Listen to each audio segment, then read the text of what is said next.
तो hello guys, welcome back to our channel. तो हम क्लास 11 के केमिस्ट्री का सॉल्यूशन लेकर आ चुके हैं। प्लस 2 के यूनिट 1 से लेकर यूनिट 3 तक सभी प्रश्नों के आंसर आपको दिखाने वाले हैं। तो आप लोग बिना देरी किए हुए सभी प्रश्नों को अच्छे से देखिए। तो हमने जो फिजिक्स के वीडियो अपलोड किए थे उनको आप लोगों ने बहुत अच्छा रिस्पॉन्स रहा। उस वीडियो में आप लोगों ने सभी लोगों ने उस वीडियो को देखिया, और जिन लोगों ने उस वीडियो को नहीं देखा तो कृपया कर उस वीडियो को देख लें, फिर केमिस्ट्री के सभी वीडियो को देखें। तो चलिए हम लोग अपनी वीडियो को शुरू करते हैं। तो यहाँ पर जो एक है रसायन विज्ञान की कुछ मूलभूत अवधारणाएं। तो यहाँ पर जो इसका प्रश्न नंबर 13 है, जो प्रश्न बैंक में उत्तर दिए गए हैं उसके उत्तर तो मैंने उनको नहीं कराया है, और आप प्रश्नों को प्रश्न बैंक से देख सकते हैं। हमने केवल इसमें सभी प्रश्नों के आंसर आपको बताए हैं, तो केवल आप हमारे इस वीडियो में आंसर देख सकते हैं। बाकी प्रश्न तो आप प्रश्न बैंक से भी दे सकते हैं, और जो ऑब्जेक्टिव वाले क्वेश्चन है उसको तो आप प्रश्न बैंक से उनके उत्तर देख ही सकते हैं। तो चलिए हम लोग और प्रश्नों को देखते हैं जो प्रश्न बैंक में नहीं दिए गए हैं उनके उत्तर। तो पहला प्रश्न जो है तो आप लोगों को अच्छे से देखना है, सही जोड़ी वाला जो प्रश्न है तो इसको आप लोग अच्छे से देख लीजिए। हम इस वीडियो में प्रश्नों को पढ़ने वाले नहीं हैं, क्योंकि वीडियो बहुत बड़ा हो जाएगा, इसलिए आप लोग प्रश्नों को अच्छे से देख लीजिए। तो हम लोग अब 14वें नंबर प्रश्न की ओर चलते हैं। तो आप लोग इस प्रश्न के सभी आंसर देख लीजिए अच्छे से। इस प्रकार से सभी प्रश्नों के आंसर होंगे, तो अच्छे से सभी प्रश्नों के आंसर देख लीजिए। और इसके बाद फिर 2 अंक वाले प्रश्न जो आते हैं तो उसको चलिए देखते हैं हम लोग। अतिमांत अधिकारक वाला प्रश्न है, तो उसको आप लोग अच्छे से वीडियो को रोक कर लिख लीजिए। और जो प्रश्न नंबर 2 है तो चलिए उसको हम लोग देखते हैं। प्रश्न नंबर 2 इतना यहाँ पर है, फिर इसके आगे और दिया गया है, ये देखिए प्रश्न नंबर। और जो प्रश्न दिए हुए हैं तो प्रश्न के नीचे स्याही लगी है, तो आप लोग समझ लेना कि प्रश्न वहीं से स्टार्ट होता है जहाँ से स्याही लगी है, और हम केवल प्रश्न के उत्तर करा रहे हैं। तो दूसरा प्रश्न हो चुका है, फिर यहाँ पर तीसरे प्रश्न को अच्छे से देख लीजिए। फिर प्रश्न नंबर 4 को आपको देखना है अच्छे से। तो प्रश्न नंबर 4 को देख लीजिए अच्छे से। प्रश्न नंबर 4 को अच्छे से देखने के बाद प्रश्न नंबर 5 को देख लीजिए, और प्रश्न नंबर 6 आपको देखना है यहाँ पर। और प्रश्न नंबर 6 के एक और उत्तर हमारे पास है, तो उसको भी आपको दिखाएंगे आगे चलकर।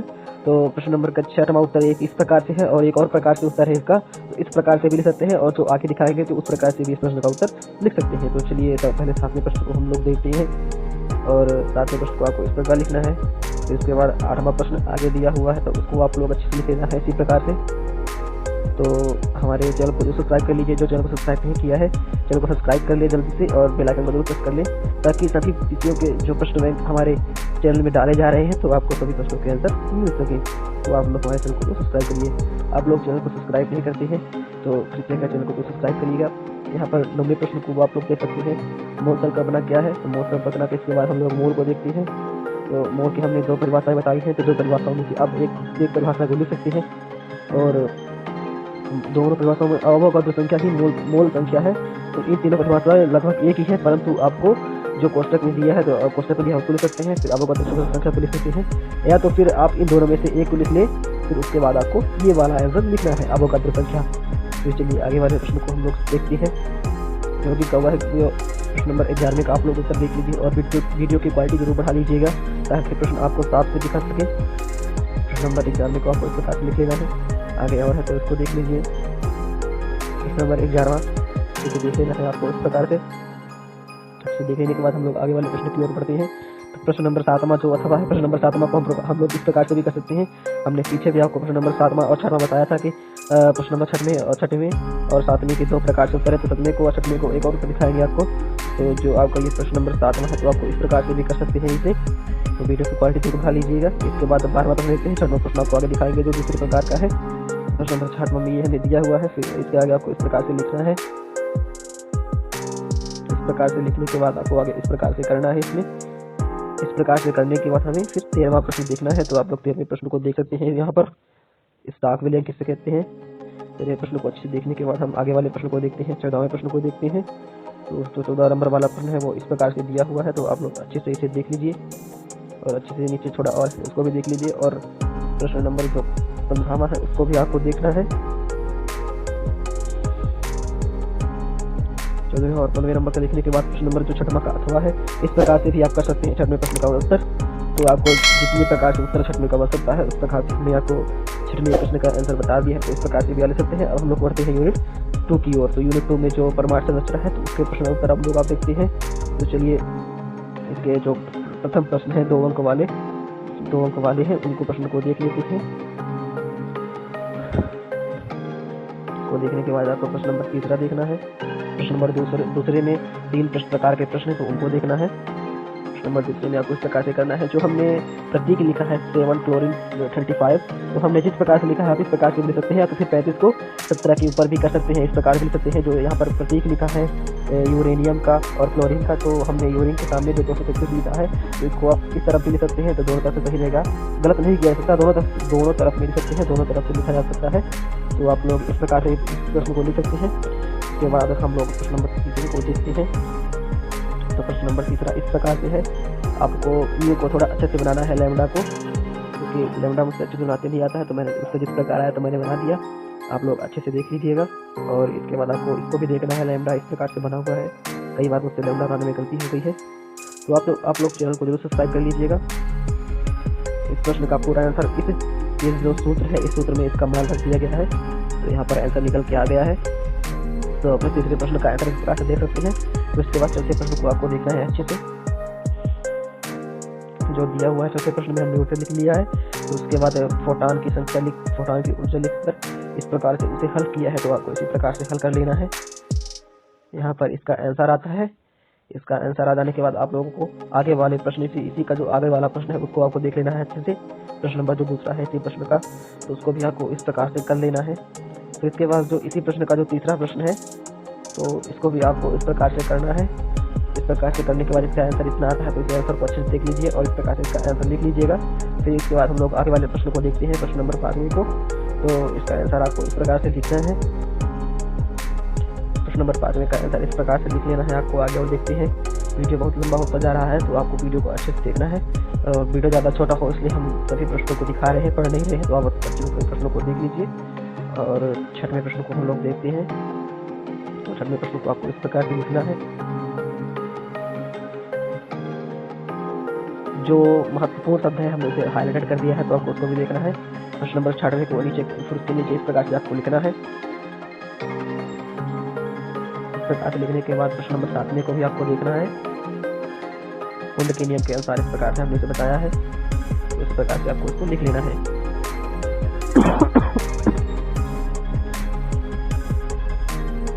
इस प्रकार से इसको लिखने के बाद फिर इसके आगे देखना है आपको, इस प्रकार से लिखना है। जिस प्रकार से हमने लिखा है तो आप उसी तरह से लिखेंगे तो आपको पूरा नंबर मिलेगा, आपका एक नंबर नहीं कर सकता है। इसके बाद हम लोग आगे वाले प्रश्न को देखते हैं। प्रश्न नंबर जो हमारा 8वां है, तो उसको आपको इस प्रकार से करना है। कठपुतली में पूछा तो इसका सूत्र ये होता है, तो इस प्रकार से आप इसे कर लेंगे। इस प्रकार से करने के बाद जो इसने प्रश्न पूछे थे उसको हमने निकाला, तो पहले में 0 आता है और दूसरे में इसी प्रकार से करेंगे, तो दूसरे में इस प्रकार से करना है। तो यहाँ पर h/π√3 आता है, तो इस प्रकार से इस प्रश्न का आंसर आपको कर लेना है। तो इसके बाद हम लोग देखते हैं प्रश्न नंबर 9 को, उसका आंसर देख लेना है आपको। लैम्डा अच्छे से बनाना है। 9 का इतना करने के बाद इसके नीचे जो आंसर आता है तो उसको भी आपको देख लेना है अच्छे से। इसको देखने के बाद आपको नीचे वाले भी इसका आगे का देखना है। इसका आगे का आंसर इस प्रकार से आपको करना है। इस प्रश्न का आंसर आपको इस प्रकार से कर लेना है। फिर इसके बाद आपको आगे वाले प्रश्न को देखना है। तो आगे वाले प्रश्न का उत्तर हमने इस प्रकार से किया है, तो आपको इसको अच्छे से लिख लेना है। इस प्रकार से लिखने के बाद इसके नीचे इस प्रकार से लिखना है ताकि आपको पूरा आंसर मिल सके। यहाँ पर इसका कारण बताया गया है।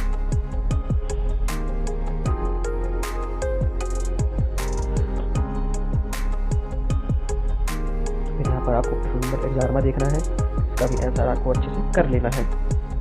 इसको अच्छे से उतार लीजिए, इसी प्रकार से करना है। आगे अभी और है, तो आगे चलिए आपको दिखाते हैं। इस प्रकार से प्रश्नानुसार करके समीकरणों को समीकरणों का भाग देके इस प्रकार से इसका आंसर निकाल सकते हैं, तो आपका इतना आंसर आता है। और इस प्रकार से आपको करना है इसको। इसका अनुपात आ गया है λ1 से λ2 = 1/1, इतना आंसर आता है। और आपको फिर दूसरे जो 12वां प्रश्न है पावली का आवर्धन नियम, तो इसको आपको करना है इसी प्रकार से। इस प्रकार से लिख लेना है उदाहरण सहित। इसका आंसर हमने और आगे बताया है, तो इसका ये इतना पूरा आंसर है, तो आपको इस प्रकार से पूरा लिख लेना है। इसके बाद हम लोग आगे वाले प्रश्न को देखते हैं। तो आपको आगे वाले प्रश्न को इस प्रकार से लिखना है ताकि आप सभी प्रश्नों के आंसर अच्छे से लिख सके। वीडियो की क्वालिटी जरूर बढ़ा दीजिएगा ताकि आपके प्रश्नों के आंसर अच्छे से साफ सुथरे तरीके से दिख सके। तो चलिए हम लोग और आगे देखते हैं इसी प्रश्न का उत्तर। तो इस प्रकार से आपको कर लेना है अच्छे से। इस प्रकार से करने के बाद आगे वाले प्रश्न की ओर हम लोग बढ़ते हैं। तो आगे वाला प्रश्न इस प्रकार से किया गया है। तो आपको इसकी परिभाषा लिखनी है। द्वैत पदार्थ कहते हैं, द्वैत पदार्थ कहते हैं। इस प्रकार से इसकी परिभाषा लिख लेने के बाद इसके जो उदाहरण है उसको भी आपको लिख लेना है अच्छे से। उदाहरण अभी अच्छे से आपको दिखाया जाएगा। तो इसके उदाहरण को पहले इस प्रकार से लिख लीजिए। लिखने के बाद इसके नीचे इस प्रकार से आपको लिखना है, इस प्रकार से लिख लेना है आपको पूरा। यहाँ पर डी ब्रोगली समीकरण भी किया गया है, तो इसका समीकरण हम निकाल दिया है। इस प्रकार से आपको उसको कर लेना है। इसके बाद हम लोग प्रश्न नंबर 15वें को देखते हैं। तो प्रश्न नंबर जो 15वां है तो उसको आपको देखना है अच्छे से। चैनल को जो सब्सक्राइब कर लिए, चैनल पर नया हो तो चैनल को जो सब्सक्राइब कर ले और वीडियो को जरूर लाइक कर दे। और अच्छे से इस प्रश्न को देखने के बाद हम लोग प्रश्न नंबर आगे वाले को देखते हैं। प्रश्न नंबर 16 है ये, तो उसको देख लेना है आपको। इस प्रकार से लिख लेना है। इस प्रकार से लिखने के बाद इसके नीचे अभी और है तो उसको भी लिखना है आपको। इस प्रकार से आपको आगे लिखना है। जो हमने अर्थात करके लिखा है, तो हम जो ऊपर लिखा है डेल्टा एक्स बाद में डेल्टा पी बड़ा या बराबर है एच अपॉन में 4 से, तो या तो ऊपर वाले सकते हैं तो नीचे वाले सकते हैं। इस प्रकार का भी लिख सकते हैं। और फिर इसके बाद प्रश्न नंबर 17 को हम लोग देखते हैं। 17 नंबर को देखने के बाद अच्छे से आपको देखना है। प्रश्न नंबर 16 को अच्छे से देख लीजिए। इस प्रकार से आपको करना है, इस प्रकार से करना है आपको। आगे और दिया हुआ है।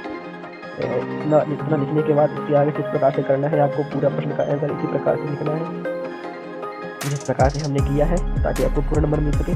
क्योंकि बहुत ही 4 नंबर वाले प्रश्न लगता है ये, इसलिए आपको इतना बड़ा लिखना होगा इनको। और इसके बाद फिर हम लोग प्रश्न नंबर 9 को देखते हैं। प्रश्न नंबर 19 जिस प्रकार से किया गया है आपको उसी प्रकार से करना है, क्योंकि उसका राइट आंसर इसी प्रकार से है। आपको इस प्रकार से लिखने के बाद इसके आगे और लिखना है। इस प्रकार से लिख लेंगे तो आपका उदाहरण अभी 2 प्रकार के उदाहरण हो गया। उदाहरण 2 भी ये वाला है। उदाहरण 2 आपको इस प्रकार से लिखना है इसे, तो इसका पूरा नंबर आपको मिल जाएगा। इसके बाद हम लोग प्रश्न नंबर 20 को देखते हैं। तो प्रश्न नंबर 20 में इस प्रकार से दिया गया है। तो प्रश्न नंबर 20 को आगे से इस प्रकार देख लीजिए। इस प्रकार से देखने के बाद हम लोग दूसरी इकाई में आते हैं। इकाई 3 में इसका तत्वों का वर्गीकरण और गुणधर्मों में आवर्तता। तो ये 2 अंक वाले प्रश्न को पहले करने हैं। तो चलिए हम लोग 2 अंक वाले प्रश्न देख लेते हैं। वीडियो बहुत ज़्यादा लंबा होता जा रहा है, तो वीडियो ज़्यादा लंबा ना हो तो आपको सही प्रश्न का आंसर जल्दी से दिखाया जा रहा है। तो आप वीडियो को जल्दी से रोक करके सही प्रश्न के आंसर देख लेना है। प्रश्न 1 व प्रश्न 2 आप देख लेंगे अच्छे से। प्रश्न नंबर 3 को आपको अच्छे से देखना है। प्रश्न नंबर 3 जिस प्रकार से दिया गया है आपको उस प्रकार से देख लेना है। कि प्रश्न नंबर 4 जो दिया गया है तो उसे भी आपको इस प्रकार से उतार लेना है। और इसके बाद हम लोग प्रश्न नंबर 5 की ओर बढ़ते हैं। तो प्रश्न नंबर 4 का आगे थोड़ा और दिया है उसको भी कर लीजिए पूरा अच्छे से। जो 4 आगे के दिया है उसको अच्छे से करने के बाद हम लोग प्रश्न नंबर 5 को देखते हैं। तो प्रश्न नंबर 5 में इस प्रकार से किया गया है। तो आपको इस प्रकार प्रश्न नंबर 5 का उत्तर लिख लेना है। और प्रश्न नंबर 5 का इस प्रकार से उत्तर लिखने के बाद प्रश्न नंबर 6 की ओर हम लोग बढ़ते हैं। तो प्रश्न नंबर 6 में जो जिस प्रकार से लिखा गया है आपको उसी प्रकार से लिख लेना है।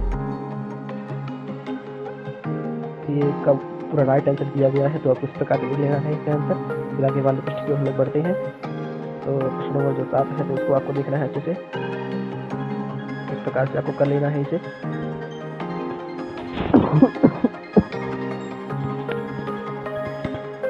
नंबर 7 करने के बाद प्रश्न नंबर 8 को अच्छे से करना है। इलेक्ट्रॉन लब्ध एंथैल्पी और इलेक्ट्रॉन ऋणात्मक में हमने अंतर बताया। तो इसमें से 2 नंबर का प्रश्न है, तो आप इसमें से 2 अंतर ले सकते हैं। किसी भी 2 अंतर को ले सकते हैं। हम 4 अंतर बता दिए हैं आपको, तो आप 4 अंतर में से 2 अंतर छोटे या फिर बड़े वाले ले सकते हैं। तो चलिए हम लोग अब आगे वाले प्रश्न को देखते हैं।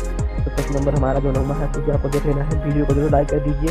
इस वीडियो बनाने में वो बहुत मेहनत लगता है। और साथ में वीडियो को जरूर लाइक करिएगा।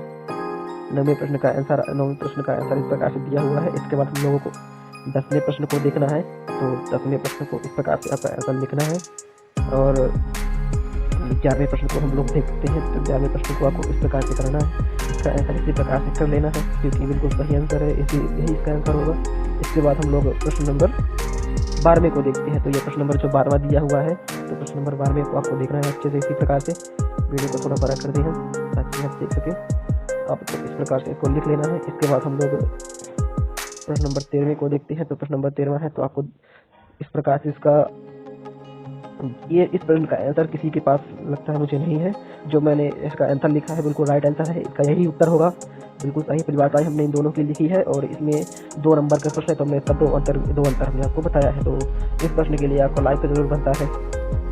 लगभग इस प्रश्न के लिए मुझे बहुत सारे कमेंट आए हैं। इस प्रश्न को हमें लगता है कि बहुत लोगों को इस प्रश्न का आंसर नहीं पता था, परंतु जिस लोगों को पता था वो लोग जरूर वीडियो को लाइक करें और जिन लोगों को प्रश्न आंसर मिल गया है तो वो लोग वीडियो को जरूर लाइक कर लें। और प्रश्न नंबर 14 में आपको देखना है परीक्षण प्रभाव से कहते हैं, इसका आंसर भी आपको इस प्रकार से लिख लेना है। और इसके बाद सभी प्रश्नों के आंसर इकाई 1 से लेकर इकाई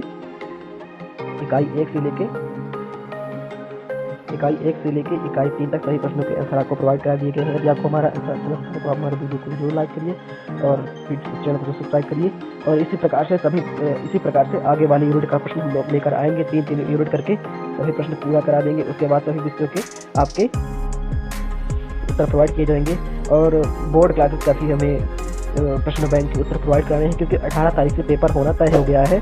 बोर्ड क्लासेस का अर्थात 10th और 12th का पेपर 18 फरवरी से होना निश्चित हो गया है। तो वीडियो देखने के लिए धन्यवाद। वीडियो को जरूर लाइक करिएगा और चैनल को जरूर सब्सक्राइब करिएगा।